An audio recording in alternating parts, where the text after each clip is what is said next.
God gave free will to man so that he could choose to worship God.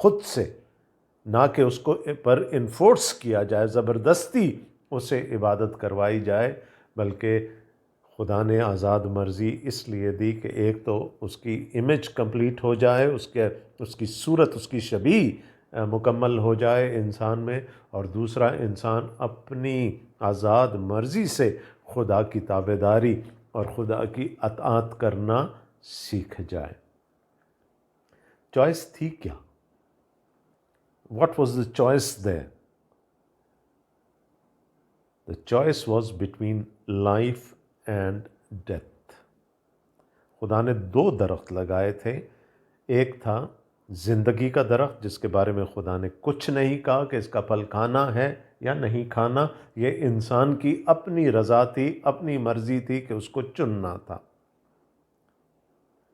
اور خدا نے نیک و بد کی پہچان کا the knowledge of good and evils tree ہے نا لگایا وہاں پر، اور جس کے بارے میں خدا نے کہا کہ جس روز تو نے اس کے پھل میں سے کھایا تو مرا، موت۔ ایک طرف زندگی ہے اور ایک طرف موت ہے۔ خدا چاہتا تھا کہ وہ اپنی مرضی سے اپنا راستہ متعین کرے، وہ یا تو زندگی کو چنے اور یا موت کو چن لے۔ اب کوئی بھی اگر کامن سینس رکھتا ہے، تھوڑی سی بھی کسی میں شعور ہے، کسی میں عقل ہے، کسی میں حکمت ہے، تو وہ کیا چنے گا؟ کیا وہ اپنے لیے موت چنے گا یا وہ اپنے لیے زندگی چنے گا؟ لیکن اس چوائس کے لیے ایک انگریڈینٹ اور چاہیے، اور وہ ہے حکمت، وزڈم۔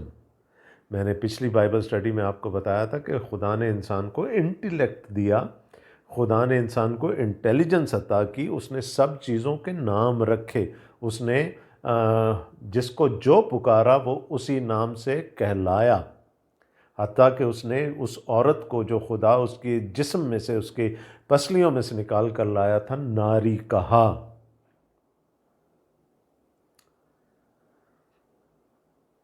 تو انٹیلیکٹ تو ہے، انٹیلیجنس بھی ہے، زندگی بھی ہے، there is an inclination toward spirituality as well, سب کچھ ہے۔ ایک چیز کی کمی ہے اور وہ ہے حکمت کی۔ اب اس چیز کو ذرا اپنے ذہن میں رکھیے گا، اور اب ہم چلتے ہیں تیسرے باب کی طرف۔ یہ جو بیک ڈراپ میں نے ابھی آپ کو دیا ہے، یہ بہت ضروری ہے اگلی باتوں کو سمجھنے کے لیے۔ اب تیسرے باب میں ہمیں ایک اور کیریکٹر سے انٹروڈیوس کرایا جا رہا ہے۔ ابھی تک ہم نے خدا کو دیکھا، ثالوث خدا کو دیکھا۔ We looked at a triune God in the first 2 chapters of Genesis۔ ہم نے آدم کو دیکھا اور آدم میں پوری نسل انسانی کو دیکھا، اور پھر اس کے ساتھ ایک مددگار کو دیکھا۔ جنرلی اسپیکنگ خدا نے ساری چیزیں خلق کی، لیکن فوکس کس پر رہا؟ خدا کی اپنی ذات پر اور اس کی شبیہ پر۔ آج ایک تیسرا کیریکٹر انٹروڈیوس کیا جا رہا ہے یہاں پر، اور اگر ہم تیسرا باب اور اس کی پہلی آیت پڑھیں، chapter 3، Genesis chapter 3 and verse 1، اور سانپ کل دشتی جانوروں سے جن کو خداوند خدا نے بنایا تھا چالاک تھا، اور اس نے عورت سے کہا کیا واقعی خدا نے کہا ہے کہ باغ کے کسی درخت کا پھل تم نہ کھانا؟ سانپ، اردو میں اس کا ترجمہ سانپ کیا جا رہا ہے۔ ہمارے پاس جو اس کے لیے عبرانی کا لفظ ہے وہ ہے نخاش۔ یہ یاد رکھیے گا کہ یہ جو آج کل ہم سانپ دیکھتے ہیں یہ ویسا سانپ نہیں ہے۔ انگریزی تراجم میں اس کو سرپنٹ کہا گیا، جس کا اردو میں ترجمہ اژدہا ہو سکتا ہے، لیکن یہ ویسا سانپ نہیں ہے، ویسا اژدہا نہیں ہے جیسے کہ ہم اپنے ارد گرد دیکھتے ہیں۔ یہ کوئی ایک کریچر ہے جس کے بارے میں ہمیں 1-2 باتیں یہاں پر بتائی جا رہی ہیں جس پر ہم غور کریں گے۔ لیکن یہ یاد رکھیے کہ یہ ہمارے ارد گرد پائے جانے والے سانپوں سے اس کی ابھی فی الحال کوئی مشابہت نہیں ہے۔ اس کے پیچھے کون ہے، ٹیکسٹ ہمیں نہیں بتا رہا، ٹھیک ہے؟ ہمیں صرف وہ نخاش، وہ سرپنٹ، وہ سانپ، وہ اژدہا، آپ اس کو جو کچھ کہنا چاہیں، وہ ایک مخلوق ہے جو ہمیں نظر آ رہی ہے۔ اس کے پیچھے کون ہے ہمیں نہیں پتہ۔ یہ جا کر ہمیں بائبل مقدس کی آخری کتاب میں، مکاشفہ کی کتاب میں پتہ چلتا ہے کہ وہ پرانا سانپ، وہ اژدہا، یعنی وہ ابلیس ہے۔ لیکن اگر آپ نے ابھی ابھی بائبل مقدس پڑھنا شروع کی ہے تو آپ اپنے آپ کو اس بات میں نہ پھنسائیں کہ اس کے پیچھے کون ہے۔ ہم اس ایک مخلوق پر، سرپنٹ کہہ لیں اس کو، یہاں سانپ کہا گیا ہے، چلیں ہم اپنی آسانی کے لیے اس کو سانپ ہی سمجھ لیتے ہیں، ہم اس کی بات کرتے ہیں۔ سب سے پہلی بات جو ہمیں یہاں پر بتائی جا رہی ہے، اس کو کس نے خلق کیا؟ اور سانپ کل دشتی جانوروں سے جن کو خداوند خدا نے بنایا، خدا نے تخلیق کیا، خدا کے ہاتھوں کی کاریگری ہے وہ، ہی از اے کریشن آف گاڈ۔ اور اگر وہ خدا کی تخلیق ہے تو پہلے باب کے آخر میں خدا نے اس کے بارے میں کیا کہا تھا؟ بہت اچھی ہے۔ یقیناً وہ دیکھنے میں بھی بہت اچھا ہوگا، خوبصورت ہوگا، لیکن یہ یاد رکھیے گا کہ خدا نے بنایا ہے۔ اور اس کی دوسری صفت ہم یہاں پر کیا دیکھ رہے ہیں؟ وہ چالاک تھا، سب دشتی جانوروں سے زیادہ چالاک تھا۔ And allow me to say that the serpent had something which man lacked۔ اس سانپ کے پاس کوئی ایک ایسی چیز تھی جو ابھی تک انسان کے پاس نہیں تھی۔ اور میں کیسے کہہ سکتا ہوں یہ؟ وہ دو الفاظ ہیں، عبرانی کے دو الفاظ ہیں جن پر ہمیں غور کرنا ہوگا۔ پچھلے باب کے آخر میں ہم نے پڑھا تھا، اور آدم اور اس کی بیوی دونوں ننگے تھے۔ اور میں نے آپ کو بتایا تھا کہ یہ ولنریبلٹی کی بات ہے، they were exploitable، اور وہ شرماتے نہ تھے، ان کو اس کے بارے میں معلوم ہی نہیں تھا۔ شرماتے تو جب ان کو معلوم ہوتا۔ اب جو ننگے کے لیے لفظ ہے، نیکڈ کے لیے جو لفظ عبرانی میں استعمال ہوا وہ ہے آروم، اور چالاک کے لیے کننگ، کلیور، چالاک کے لیے جو عبرانی لفظ استعمال ہوا وہ ہے آروم۔ آروم ننگا، آروم چالاک۔ اب جنرلی اسپیکنگ جب ہم اردو ڈکشن کی بات کرتے ہیں یا انگریزی ڈکشن کی بات کرتے ہیں تو ہم چالاک کو اچھے معنوں میں نہیں لیتے، ہم اچھے معنوں میں نہیں لیتے، لیکن یہ عبرانی میں جو یہ لفظ ہے چالاک، یہ نیوٹرل ہے، یاد رکھیے گا۔ یہ نہ اچھا ہے نہ برا ہے، اس کا کانٹیکسٹ ہمیں بتاتا ہے کہ یہ اچھا ہے یا برا ہے۔ یاد رکھیے گا، ننگے ہونے کا لیے لفظ استعمال ہوا، برہنہ ہونے کے لیے لفظ استعمال ہوا آروم۔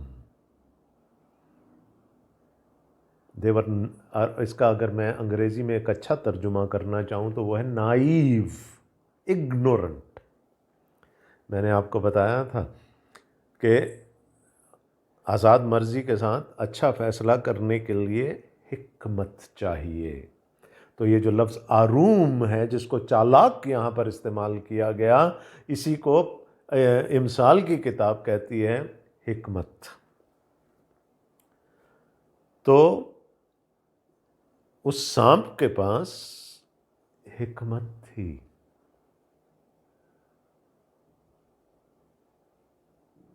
اس کے پاس اچھے اور برے کا فیصلہ کرنے کی طاقت تھی۔ اب اس کو کہاں سے ملی ہمیں نہیں پتہ، کیسے ملی ہمیں نہیں پتہ، ہمیں صرف اتنا بتایا جا رہا ہے کہ اس کو خداوند خدا نے خلق کیا تھا۔ تو یہ قوت، یہ طاقت، یہ حکمت بھی اس کو خدا ہی کی طرف سے ودیت ہوئی ہوگی، انسان کے پاس ابھی نہیں ہے۔ وہ اگر ہوتی تو وہ پہلے ہی زندگی کے درخت کا پھل کھا چکا ہوتا، وہ زندہ رہنے کا فیصلہ کر چکا ہوتا، ابھی نہیں ہے۔ تو یہ بھی تو ہو سکتا ہے نا کہ خدا نے خلق کیا سانپ کو، خدا نے اس کو حکمت عطا کی، اور اس نے بھیجا بھی انسان کے پاس اس کو اسی لیے تاکہ وہ یہ حکمت انسان کو بھی مل جائے۔ لیکن اب اس حکمت کا استعمال کیسے کیا ہے نا، ہم کہتے ہیں نا ایول جینیس ایک لفظ استعمال کرتے ہیں، انگریزی میں ترکیب استعمال کرتے ہیں۔ اس سانپ نے اس کا استعمال کیسے کیا؟ He tried to work it out in an evil way, اس لیے وہ چالاکی ہو گئی، وہ عیاری ہو گئی۔ اگر وہ اس بات پر اکساتا کہ بھائی کھا لو، زندگی کے درخت کا پھل کھا لو، انسان کو ان کو اچھی صلاح دیتا، تو پھر وہ حکمت رہتی۔ لیکن خدا انسان کو بھی چاہتا، انسان سے بھی یہی توقع کرتا تھا کہ وہ ایک اچھا فیصلہ کر لے۔ تو کیا جانا ہم نے اس سانپ کے بارے میں؟ کیا ہے وہ؟ خوبصورت ہے، خدا نے بنایا ہے، بہت اچھا ہے، اور اس کے پاس کوئی ایسی چیز ہے جو ابھی انسان کے پاس نہیں ہے۔ اب یا تو یہ تھا کہ وہ سانپ انسان کو یہ چیز دے دیتا، اور اس کا دوسرا طریقہ یہ تھا کہ اچھے یا برے کی تمیز حاصل کر لی جائے، جس کے بارے میں خدا نے منع کیا تھا۔ اور کیوں منع کیا تھا؟ اس لیے منع کیا تھا کہ man can not handle the knowledge of good and evil, خدا نے اس کو اس قابل ہی نہیں بنایا تھا۔ لیکن خدا یہ بھی چاہتا تھا دوسری طرف کہ وہ ایک اچھا فیصلہ کرے۔ تو اب وہ سرپنٹ، وہ سانپ، وہ نخاش آ گیا، اور اس نے آ کر کیا کہا؟ اور دیکھیں، اچھا دشمن وہ ہوتا ہے نا جو کہ درار ڈال دے، جو اختلاف ڈال دے، جو اکیلا کر لے۔ جب دیکھیں، جب شیر شکار کرتا ہے نا تو وہ کوشش یہ کرتا ہے کہ ایک جانور کو ریوڑ سے علیحدہ کر لے پہلے۔ جب وہ علیحدہ ہو جاتا ہے تو پھر اس پر وار کرنا آسان ہو جاتا ہے۔ اس وقت میں حوا اکیلی ہے، آدم کہاں ہے ہمیں نہیں معلوم، نہ ہی ہمیں بتایا جا رہا ہے، اور نہ ہی ہمیں کوئی اندازہ لگانے کی ضرورت ہے۔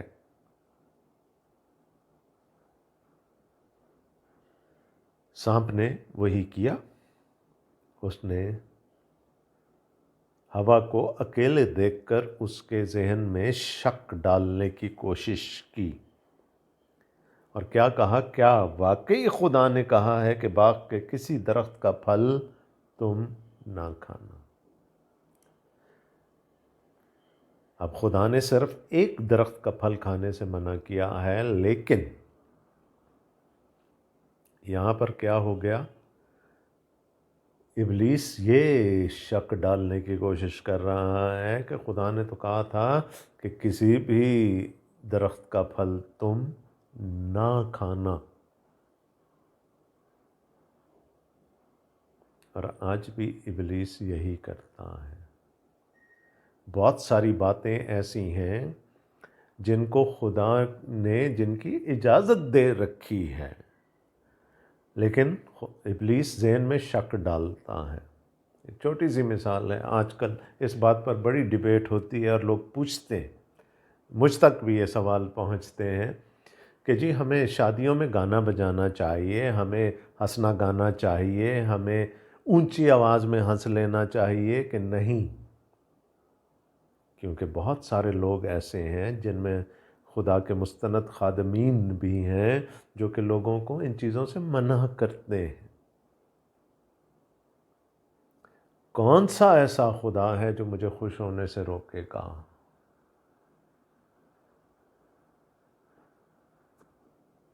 تو آج بھی ابلیس کا وہی وتیرہ ہے، وہ اسی طرح سے شک ڈالتا ہے ذہن میں، یہ نہیں کرنا، یہ نہیں کرنا، یہ نہیں کرنا۔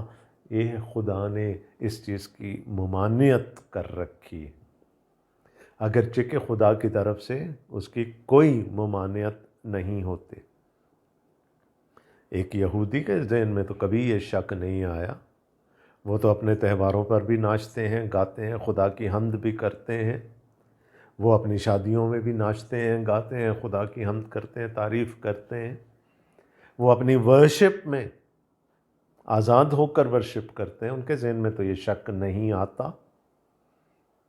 لیکن آج مسیحیوں کے ذہنوں میں یہ شک ڈالا جا رہا ہے، اور پھر کہا جاتا ہے یہ بائبل میں لکھا ہے کہ ہمیں ایسا نہیں کرنا۔ بائبل تو کہتی ہے خوش ہونے والوں کے ساتھ خوشی کرو، رونے والوں کے ساتھ رو۔ کون سا خدا ہے جو ہمیں خوش ہونے سے روکے گا؟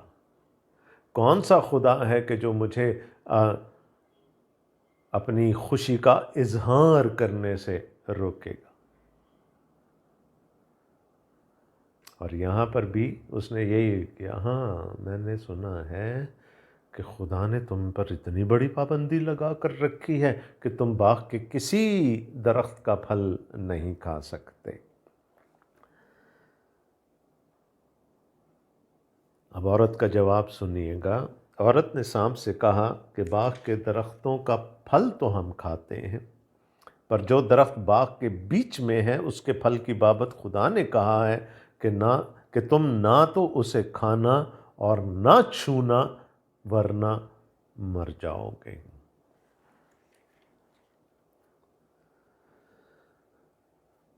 نہ کھانا نہ چھونا مر جاؤ گے۔ جواب بالکل صحیح ہے ہوا کا کہ باغ کے ہر درخت کا پھل ہم بے روک ٹوک کھا سکتے ہیں، ہاں لیکن ایک پھل کی بابت خدا نے منع فرمایا ہے، اور وہ ہے نیک و بد کی پہچان کا پھل جو درخت باغ کے بیچ میں ہے۔ وہ یہ بھول گئی کہ باغ کے بیچوں بیچ ایک اور درخت بھی ہے جس کا پھل وہ کھا سکتے ہیں اور جس کو آج تک انہوں نے نہیں کھایا۔ یاد آ جانا چاہیے تھا نا، اوہو اچھا، ارے یار وہ ایک درخت ہے جس کا پھل ہم کھا سکتے ہیں بیچوں بیچ، وہ ہم نے ابھی تک نہیں کھایا، اور یوں خدا کا مقصد پورا ہو جاتا اگر وہ جا کر اس درخت کا پھل کھا لیتے۔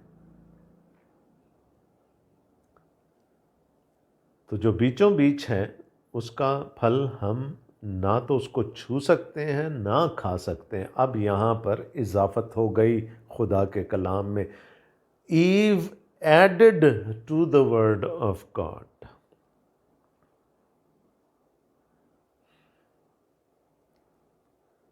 And that's why where things start going wrong۔ خدا نے کہا تھا نہ کھانا۔ اب یاد رہے کہ اگر باغبانی کرنی ہے تو اس درخت کی بھی باغبانی کرنی ہوگی، اور اگر وہ پھلدار درخت ہے تو اس کو چھانٹنا بھی پڑتا ہوگا، تو چھونا تو پڑے گا۔ لیکن اس کو بہت بعد میں یہودیوں نے بھی میزوریٹکس میں ایک وہ بنا دیا کہ ہم خدا کے اپنے قانون بنا کر انہوں نے کہا جی ہم خدا کے قوانین کے گرد ایک باڑ لگاتے ہیں، ایک ہیج لگاتے ہیں، تاکہ لوگ ہیج تک بھی اگر آئیں تو وہ اصل گناہ نہ کر پائیں۔ تو ہو سکتا ہے کہ آدم اور حوا کے درمیان اگر کبھی اس بات پر بحث ہوئی ہوگی تو انہوں نے آدم نے کہا ہوگا دیکھو خدا نے منع کیا نہ کھانا، مر جائیں گے، تو بہتر ہے کہ اس کو نہ چھوئیں۔ یہ اب کوئی ایسی بظاہر کوئی ایسی بری بات نہیں لگ رہی، لیکن جہاں پر ہم خدا کے کلام میں اپنی طرف سے کچھ ایڈ کرنے کی کوشش کرتے ہیں، وہاں پر چیزیں غلط ہونا شروع ہو جاتی ہیں۔ جیسے میں نے ابھی کہا کہ جی خوش ہونے سے روکا جاتا ہے لوگوں کو، خوشی منانے سے روکا جاتا ہے لوگوں کو۔ This is not the word of God. This is not the word of God. اضافت کر دی، لوگوں کے لیے زندگی مشکل بنا دی، ان کے جوئے کو مزید بھاری کر دیا۔ اور سبت کے قوانین اگر آپ یہودیوں کے دیکھیں تو ایگزیکٹلی یہی کچھ ہوا وہاں، جو انسان کے بنائے ہوئے قوانین ہیں۔ خدا نے تو صرف کہا تھا پاک ماننا اس دن کو، میری عبادت کرنا، آرام کرنا۔ اس کے بعد جو کچھ اس میں اضافت کی گئی وہ سب انسان کی طرف سے کی گئی۔ تو کیا ہوا؟ نہیں نہیں نہیں نہیں، ہم کھا سکتے ہیں، ہر درخت کا پھل کھا سکتے ہیں، ایک درخت ہے باغ کے بیچوں بیچ جس کا نہیں کھا سکتے، خدا نے منع کیا۔ Very correct, only for that addition that Eve made there۔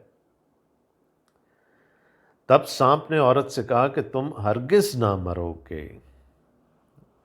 اچھا، یہاں پر ایک اور بات میں آپ کو بتا دوں، یہ جو بدعتی ہوتے ہیں نا، جو اضافہ کرتے ہیں خدا کے کلام میں کسی نہ کسی طور سے، شاید وہ آپ کے گھروں میں بھی آئیں، خدا کے خادموں کا بھیس بدل کے آپ کے گھروں میں بھی آئیں،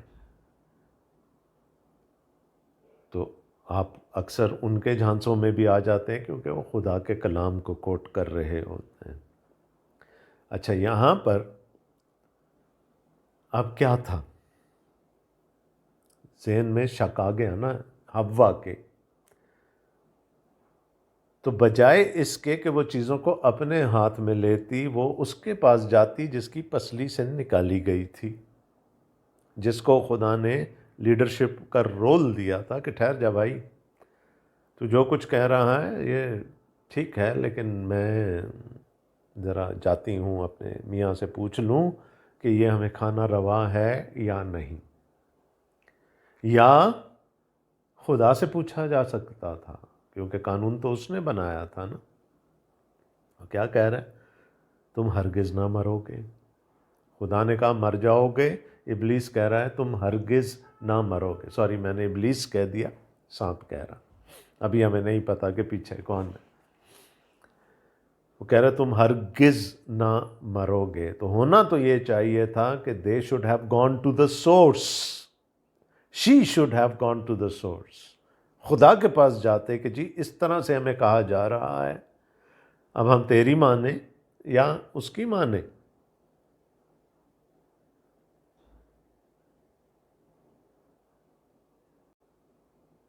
اب یہاں پر تھوڑی سی کمپلیکیشن سامنے آ گئی۔ حوا انتظار کر لیتی آدم کے آنے کا، کوئی اس پر کوئی تلوار لے کر تو نہیں کھڑا تھا نا سانپ اس کے سر پہ کھا لے یہ پھل۔ She could have waited for her mate to come back. اور اگر وہ آدم سے پوچھتی، یقیناً آدم شاید انکار کر دیتا، اور the best way would be to go back to the source. آج ہمارے لیے بھی بیسٹ وے، آزمائے ہم بھی جاتے ہیں، ٹیمپٹیشنز میں سے ہم بھی گزرتے ہیں، خدا کا بیٹا ٹیمپٹیشنز میں سے گزرا جو ہم متی کی انجیل میں آج کل پڑھ رہے ہیں۔ کیا کیا اس نے؟ He went back to the source, to the scriptures, to the word of God. حوا کو بھی یہی کرنا چاہیے تھا اور ہمیں بھی یہی کرنا چاہیے۔ Whenever tempted, we should go back to the source. بجائے اس کے کہ ہم اپنے طور سے اندازے لگانے کی کوشش کریں کہ کیا صحیح ہے کیا غلط ہے۔ دیکھیں یہی تو خرابی تھی نا، اسی لیے تو انسان کو منع کیا تھا خدا نے کہ نیک اور بد کی پہچان کا درخت کا پھل نہ کھانا، کیونکہ خدا کو پتہ تھا کہ پھر یہ خود اپنے آپ سے اندازے لگانے شروع کر دیں گے کہ ہمارے لیے کیا صحیح ہے اور کیا غلط ہے۔ God did not want us to judge what is good and what is bad for us. اب وہ تشکیک کو مزید بڑھا رہا ہے. Doubts is try to create one doubt after the other. ہرگز نہ مرو گے. بلکہ خدا جانتا ہے کہ جس دن تم اسے کھاؤ گے تمہاری آنکھیں کھل جائیں گی اور تم خدا کی مانند نیک و بد کے جاننے والے بن جاؤ گے. Oh, he is a cruel God. He does not want you to have dominion over good and evil. وہ جانتا ہے کہ جس دن تم نے کھایا تم اس کی مانند ہو جاؤ گے. He is jealous. He doesn't want you to become your own gods. وہ نہیں چاہتا کہ تم اپنے خدا خود بن جاؤ, تم اپنے فیصلے خود کر سکو, جبکہ خدا آزاد مرضی دے چکا ہے.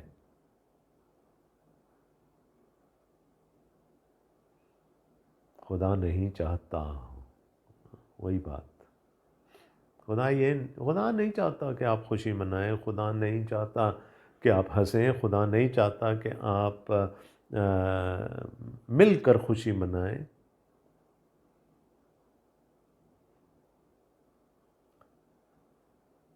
تم خدا کی مانند بن جاؤ گے. You will become your own gods. You will then decide for yourselves what is good for you and what is bad for you. ہم نے دوسرے باب, بلکہ پہلے باب میں بھی, دوسرے باب میں بھی میں نے آپ کو کہا تھا ہم اس میں سے اصول نکالیں گے اپنے لیے. تو اصول کیا ہیں؟ Always go back to the source. Whenever someone wants to put you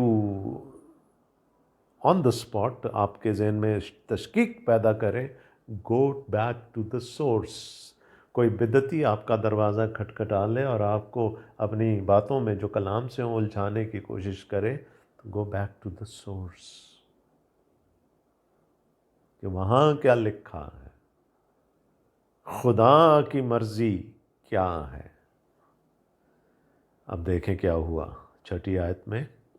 عورت نے جو دیکھا کہ وہ درخت کھانے کے لیے اچھا اور آنکھوں کو خوشنما معلوم ہوتا ہے اور عقل بخشنے کے لیے خوب ہے, تو اس نے اس کے پھل میں سے لیا اور کھایا اور اپنے شوہر کو بھی دیا اور اس نے کھایا.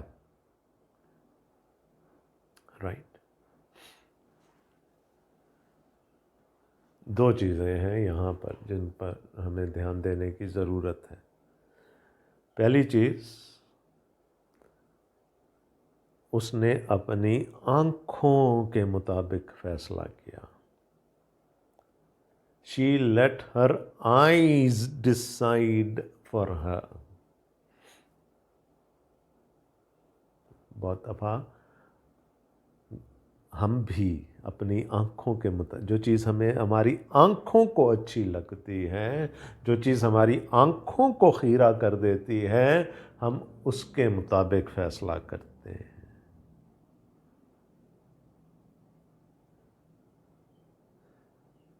تو حوا نے بھی یہی کیا. کیا لکھا ہے؟ عورت نے جو دیکھا, what she saw. خدا کیا چاہتا ہے کہ ہم کیسے فیصلے کریں؟ for what we hear. فرق ہے نا دونوں چیزوں میں. خدا چاہتا ہے کہ ہم جو کچھ سنتے ہیں اس کے مطابق فیصلہ کریں. ابلیس چاہتا ہے کہ ہم جو کچھ دیکھتے ہیں اس کے مطابق فیصلہ کریں. خداوند یسوع مسیح کو بھی اس نے پوری دنیا کی سلطنتیں دکھا دی, دینے کا وعدہ بھی کر دیا.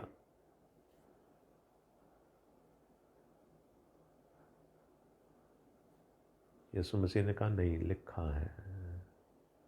I want you to hear this. لکھا. God wants us to walk by faith, not by sight. خدا چاہتا ہے کہ ہم ایمان سے چلیں، دیکھے سے نہ چلیں۔ اور ایمان کیسے پیدا ہوتا ہے؟ سننے سے۔ اور سننا کہاں سے؟ مسیح کے کلام سے، خدا کے کلام سے سننے سے ایمان پیدا ہوتا ہے۔ جب بھی ہم آنکھوں سے فیصلہ کرتے ہیں، chances are that we would go wrong. But if we decide according to what we listen,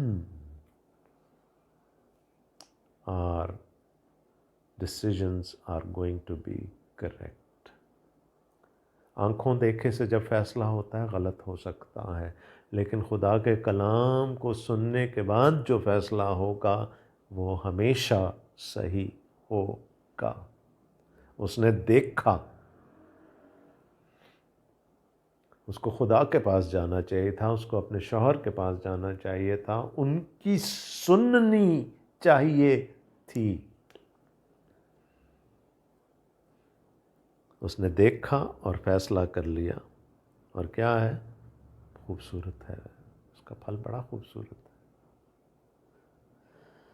آنکھوں کو خوشنما معلوم ہوتا ہے، اچھا ہے، آنکھوں کو خوشنما غذا کے لیے بھی اچھا ہے، اور نیک و بد کی پہچان بھی دے دے گا، عقل دے دے گا۔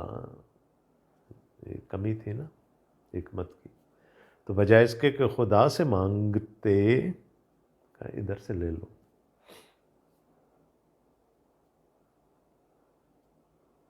اور کیا کیا اس نے؟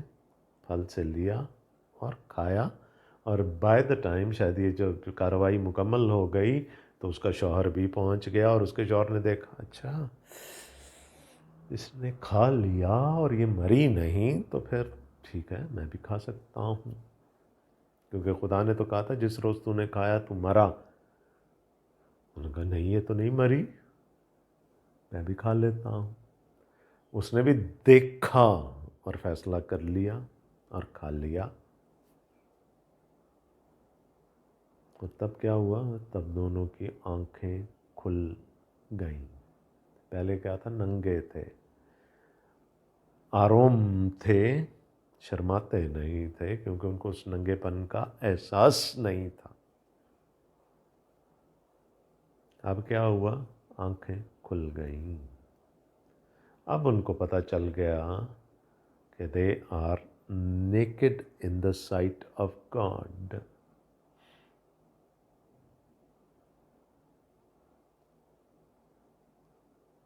ساتویں آیت میں لکھا verse 7، تب دونوں کی آنکھیں کھل گئیں اور ان کو معلوم ہوا کہ وہ ننگے ہیں۔ دیکھیں sin, disobedience has far reaching consequences۔ یہ ہمیں سیکھنے کی ضروری اصول ہے۔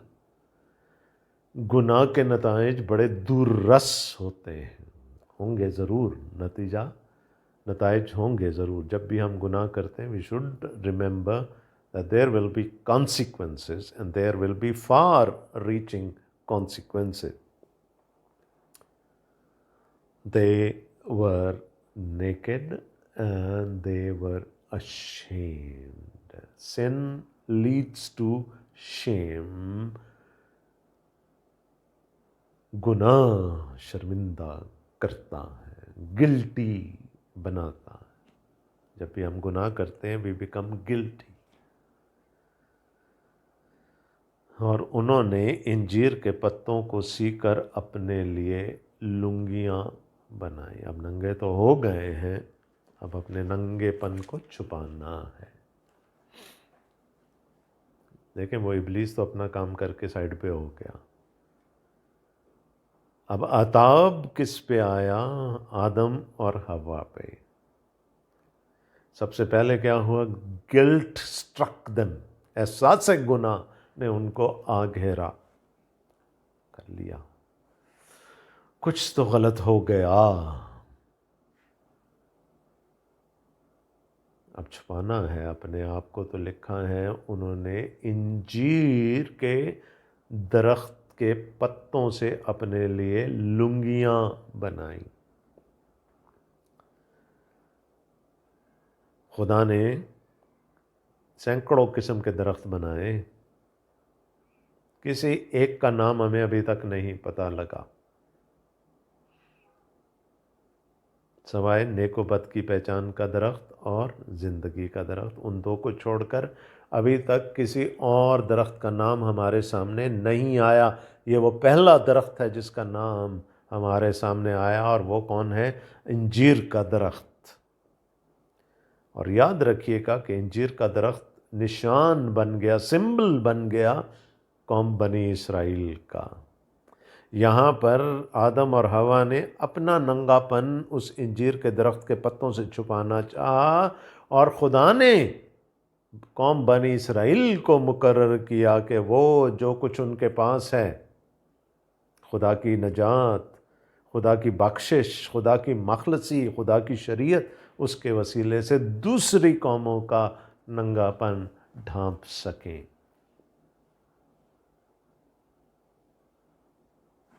Now they stand naked in front of the holy God. They have become impure now. اب وہ ناپاک ہو گئے ہیں، اب وہ خدا کے سامنے ننگے کھڑے ہیں اور کوشش کر رہے ہیں کہ کسی طور سے اپنا ننگا پن چھپایا جائے۔ تو جو ترکیب ان کے ذہن میں آئی وہ یہ تھی کہ وہ انجیر کے درختوں کے پتوں کو سیکھ کر، درخت کے پتوں کو سیکھ کر اپنے لیے لنگیاں بنا لیں۔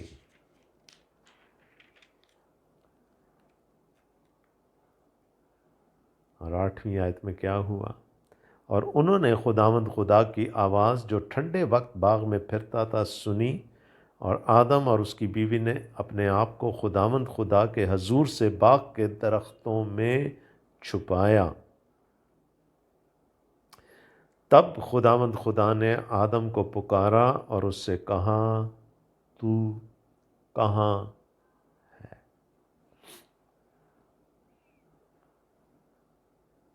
اس سوال پر میں آج کی بائبل اسٹڈی کو ختم کروں گا، لیکن اس سے پہلے کیا ہوا؟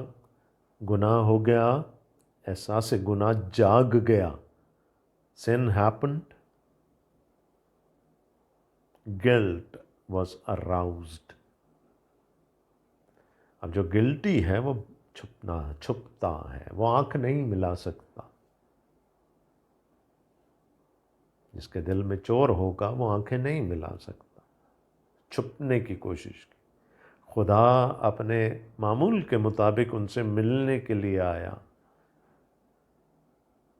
اور انہوں نے اپنے آپ کو چھپایا۔ Now this was enough to tell that they are guilty۔ چھپا رہے ہیں اپنے آپ کو، کوشش کر رہے ہیں کہ خدا سے چھپا لیں جس نے ان کو خلق کیا، جو قادر مطلق ہے، ساورن خدا ہے، اس سے اپنے آپ کو چھپا لیں۔ اور پھر ایک آواز آتی ہے، اے آدم تو کہاں ہے؟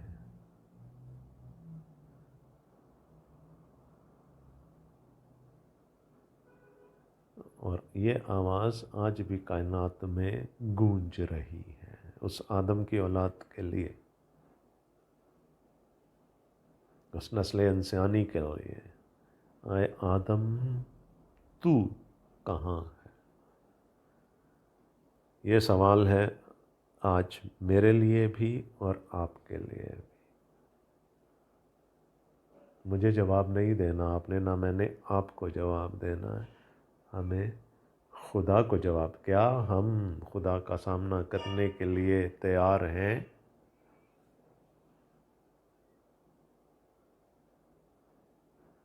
اگر نہیں ہیں تو پھر ہمیں اور بہت کچھ سوچنے کی ضرورت ہے، جو کہ شاید ہم اگلی بائبل سٹڈیز میں سیکھنے کی کوشش کریں گے۔ تب تک کے لیے خداوند آپ سب کو بڑی برکت دے، آمین۔